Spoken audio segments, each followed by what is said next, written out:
అనకాపల్లి జిల్లా నర్సీపట్నం ఎమ్మెల్యే గణేష్ నిర్వహించిన వైఎస్ఆర్ క్యాంపెయిన్లో పలువురు వాలంటీర్లు పాల్గొన్నారు. నర్సీపట్నం వెంకటనాయుడుపాలెంలో వాలంటీర్లతో వైసీపీ నేతలు సమావేశం నిర్వహించారు. టీడీపీ జనసేన నేతలు సమావేశాన్ని అడ్డుకోవడంతో వాలంటీర్లు పరుగులు పెట్టారు. ఈ నేపథ్యంలోనే వైసీపీ టీడీపీ నేతల మధ్య వాగ్వాదం నెలకొంది. పోలీసులు వచ్చి పరిస్థితిని అదుపు చేసేందుకు ప్రయత్నించారు. ఎలక్షన్ కోడ్ అమలులో ఉన్న వైసీపీ నేతలు వాలంటీర్లతో సమావేశం నిర్వహించడం పట్ల టీడీపీ నేతలు ఆగ్రహం వ్యక్తం చేశారు. వాలంటీర్గా ఓపెన్ చేస్తాడు, లేకపోతే అది మేము బ్రేక్ చేసి ఓపెన్ చేస్తాడు, లేకపోతే మేము అక్కడ సీజ్ చేసి మొత్తం ఒక గార్డ్ పోలీస్ బందోబస్తు పెట్టాలని అనుకున్నాము. ఏమైతే ఆ పరిస్థితుల్లో అక్కడ డిఎస్పీ గారు కూడా చేరడం జరిగింది. ఆ రూమ్ ఓపెన్ చేయడం జరిగింది. రూమ్లో 15 మంది రెడ్ హ్యాండెడ్గా మనకి వాలంటీర్లు పట్టుబడ్డారు. అందులో 9 మంది లేడీ వాలంటీర్స్, 6 మంది జెంట్ వాలంటీర్స్.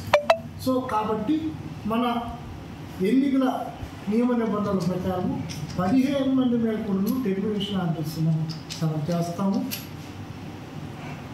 ఇంటి యజమాని కూడా పర్మిషన్ లేకుండా ఎందుకు అది ఇచ్చారో ఆయన మేల్కొండు మనం ఎఫ్ఐఆర్ బుక్ చేసి తదుపరి ఆ చర్యలు తీసుకుంటాము.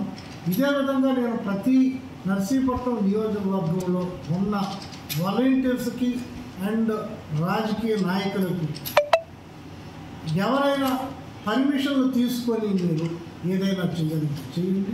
పర్మిషన్ లేకుండా ఏది చేసినా మనం ఎన్నికల నియమావళి ఎన్నికల నిబంధనల ప్రకారం మేము తప్పనిసరిగా యాక్షన్ తీసుకుంటాము, అన్ని చర్యలు తీసుకుంటాము.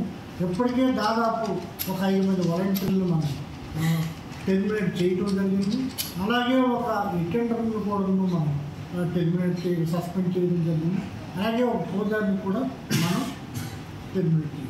ఇన్ని జరిగిన కొంతమంది రెచ్చగొట్టడంతో కొంతమంది అమాయకమా లేకపోతే బాగా తెలివిగల వాళ్ళు ఇందులో పార్టిసిపేట్ చేస్తున్నారు. నేను మిగతా వాళ్ళందరికీ కూడా నేను డిఎస్పీ గారు ఆయన ల్యాండ్ ఆర్డర్ ఆఫీసర్గా నేను ఒక రిటర్నింగ్ ఆఫీసర్గా హెచ్చరిస్తున్నాను. ఎవరైనా ఇలాంటి కవ్వింపు చర్యలకు పాల్పడితే మాత్రం అది తప్పనిసరిగా చాలా నష్టానికి మిమ్మల్ని గురి చేస్తుంది. దయచేసి అందరికీ ఇది ఒక హెచ్చరికలా తీసుకోండి. ఎలక్షన్ కమిషన్ తరఫున మా తరఫున తప్పనిసరిగా మీరు నియమ నిబంధనలు పాటించి మాకు అప్పుడు 3 ఆప్షన్స్ ఉండేవి.